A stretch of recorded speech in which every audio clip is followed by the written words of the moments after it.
Assalamualaikum Sobat, perkenalkan nama saya Muhammad Fadil. Kali ini saya akan mengajak teman-teman untuk mereview seputar film yang berjudul The Accountant yang dirilis pada tahun 2016. Suatu hari, Christian Wolff dibawa oleh kedua orang tuanya untuk pertama kalinya ke sebuah yayasan khusus untuk anak-anak dengan pengidap autisme. Ayah dan ibu Chris bingung tentang perawatan apa yang diperlukan oleh anaknya. Pemilik yayasan menawarkan untuk merawat Chris selama sebulan, tetapi ayah Chris menolak dan memilih untuk memberikan perawatan sendiri kepada anaknya. Ayah Chris merasa mempunyai treatment tersendiri dalam merawat Chris. Bahkan ketika kepingan puzzle Chris hilang, dia menjerit-jerit histeris tersebut. Seorang pengidap autisme biasanya memiliki masalah sensorik seperti tidak menyukai suara keras, cahaya terang, dan sentuhan fisik. Mereka juga dapat stres jika keinginan mereka tidak terpenuhi. Tetapi banyak pengidap autisme memiliki kecerdasan yang luar biasa seperti Chris yang mampu menyelesaikan puzzle rumit dengan posisi terbalik. Terlepas dari masa lalunya, terlihat Chris sudah dewasa dan punya kantor bernama Zizi Accountant di kota Chicago. Saat itu, Chris memiliki klien suami istri bernama Tuan Rich dan Nyonya Dolores, yang merupakan seorang petani. Chris bertanya kepada Tuan dan Nyonya tersebut tentang ladang serta bangunan yang mereka miliki. Setelah semua properti dan seluruh aset Tuan dan Nyonya tersebut dijelaskan, Chris pun menjawab mampu mengurangi biaya pajak usaha mereka. Mereka pun merasa puas karena Chris berhasil mengurangi biaya pajak penghasilan mereka dengan signifikan. Klien tersebut menawarkan ladangnya kalau saja Chris butuh hiburan seperti memancing. Namun, Chris mengatakan kalau dia memiliki hobi menembak. Apartemen pemerintah di bawah kendali Ray King mengundang Maybert Medina yang merupakan seorang agen pemerintah untuk memeriksa bukti tentang Chris yang terlibat dalam kelompok mafia dunia. Tanpa kita sadari, ternyata Chris juga menerima klien dari seluruh penjuru dunia dalam praktik akuntansinya. Maybert menyebutkan bahwa dari beberapa foto yang dilihatnya, ada beberapa yang sudah tertangkap bahkan gerbong terbesar sekalipun. Namun, dalam foto tersebut, Maybert penasaran dengan Chris mengapa dia terlibat dalam gerbong tersebut. Maybert yang mengerti sindikat komplotan mafia tersebut sekarang sedang mencari bukti lengkap tentang siapa dalang di balik itu semua. Setibanya di rumah kedua Chris, di mana dia menyimpan seluruh aset yang dimilikinya selama ini, dalam gerbong tersebut terdapat senjata beserta amunisinya. Bahkan ada juga uang, paspor, serta barang-barang berharga lainnya seperti lukisan yang berkisar ratusan dolar. Masa kecil Chris dan adiknya yang sangat memprihatinkan, yang mereka selalu ditinggal oleh ibunya dengan alasan tidak tahan mengurus Chris. Namun sang ayah yang walaupun seorang angkatan darat, lebih sayang dan mampu membesarkan Chris dengan treatmentnya sendiri. Hingga sekarang, Chris tumbuh dengan berbagai kelebihan selain cerdas, juga sebagai seorang akuntan, dan Chris pun memiliki hobi menembak dengan sangat akurat. Dalam tidurnya, Chris mengingat percakapannya dengan Francis yang merupakan teman dalam sel tahanan dulunya. Chris belajar banyak dari Francis tentang cara menggelapkan dana dari setiap klien melalui laporan keuangan yang diperiksanya. Saat Chris terbangun, dia langsung membuka laptop dan berbicara dengan asistennya yang tidak disebutkan nama dan wajahnya. Asisten tersebut menelpon untuk mengatur pertemuan dengan klien selanjutnya. Banyaknya transaksi bersama mafia terkenal dunia membuat posisi Chris saat ini menjadi incaran agen pemerintah. Dalam percakapan tersebut, klien selanjutnya merupakan raksasa teknologi Living Robotics yang kebetulan beralamat di kota yang sama.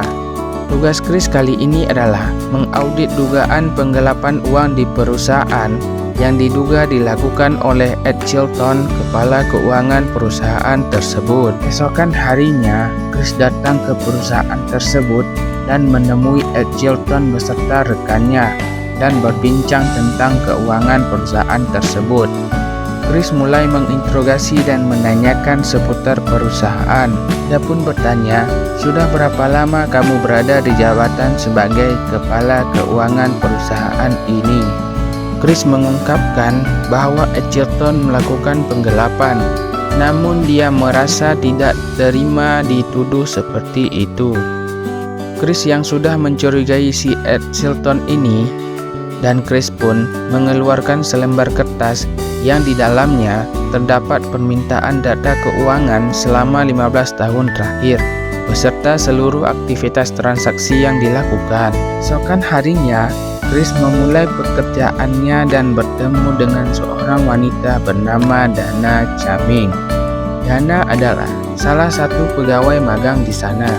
Dana yang awalnya menemukan adanya penggelapan uang di dalam perusahaan tersebut. Semalaman, ia bergadang di kantor untuk menyiapkan segala pembukuan keuangan perusahaan selama 15 tahun terakhir sesuai permintaan Chris. Namun, Chris yang kurang bisa berkomunikasi terlihat cuek dengan segala perkataan Dana dan memilih untuk bekerja sendiri. Pada saat yang bersamaan, Chris mulai aksinya dalam menemukan penggelapan. Pembukuan perusahaan selama 15 tahun dia periksa dalam satu malam. Secara detail penting tentang saldo yang tercatat dia tulis pada papan dan kaca ruangan tersebut. Pada saat yang bersamaan, Chris memulai aksinya dalam menemukan penggelapan. Pembukuan perusahaan selama 15 tahun dia periksa satu persatu. Dalam pembukuan tersebut, Chris memulai dari setiap akun yang tercatat dalam seluruh laporan keuangannya. Pada saat pemeriksaan, satu persatu akun yang dicurigai mulai terlihat. Selain itu, Chris juga memeriksa transaksi pembelian yang dilakukan oleh perusahaan. Dan sontak, sedikit demi sedikit muncul akun yang terjadi di luar kejaran. Akun-akun yang terdeteksi kecurangan dicatat Chris pada papan tulis dan kaca perusahaan. Bahkan dalam memeriksa seluruh pembukuan tersebut, Chris tanpa tidur dan menyelesaikannya dalam satu malam. Esokan harinya, Dana datang ke kantor untuk menemui Chris. Chris terlihat bahagia saat menjelaskan kepada Dana tentang semua kejanggalan yang ia temukan. Chris menjelaskan kepada Dana bahwa 10 tahun yang lalu memiliki laba sebelum bunga pajak dan depresiasi sebesar 14 juta dolar. Pada tahun ke-9, Chris mengatakan terjadi kenaikan pendapatan, akan tetapi keuntungan menurun secara signifikan. Hingga Chris mengatakan tidak ada pengeluaran modal besar yang dapat mengurangi keuntungan. Pada tahun sebelumnya, keduanya sama-sama mengalami kenaikan. Dalam konteks akuntansi, kejadian seperti ini merupakan manajemen laba, di mana pendapatan diakui seluruhnya pada tahun tersebut agar kelihatan laba tanpa mengakui beban. Di sisi lain, beban akan terus meningkat pada tahun selanjutnya dan pendapatan akan menjadi minim. Itulah yang dilakukan oleh si Ed Chilton ini. Dana yang melihat fenomena tersebut mengatakan bahwa dalam menemukan kesalahan-kesalahan tersebut butuh waktu berbulan-bulan. Namun Chris menemukannya dalam satu malam saja. Keesokan harinya, Chris datang lagi ke perusahaan tersebut untuk melakukan penelusuran lebih lanjut terkait laporan keuangan yang sedang diauditnya. Dia melihat semua akun yang dia catat pada papan tulis dan kaca, semuanya telah dihapus. Hingga Chris bertanya kepada mereka mengapa menghapusnya. Setelah terjadi perbincangan terkait penghapusan data tersebut, datanglah Francis dengan memberitahu bahwa kontrak dia dibatalkan begitu saja. Padahal, Chris belum menyelesaikan tugas yang diberikan padanya itu. Chris yang mengidap autisme merasa marah dan kecewa karena dia bertekad harus menyelesaikan itu semua dengan tuntas. Setibanya di sebuah villa di mana asasin itu menyembunyikan penipu tersebut, saat hendak masuk, Chris dihadapkan dengan beberapa prajurit yang disewa oleh si penipu untuk membunuh Chris. Chris yang dibekali bela diri dan jago menembak justru membuat mereka semua tewas seketika. Hingga pada akhirnya, Braxton yang merupakan asasin tersebut memantau CCTV dan melihat ternyata itu adalah abangnya. Mereka sempat berkelahi, namun setelah itu mereka meminta maaf.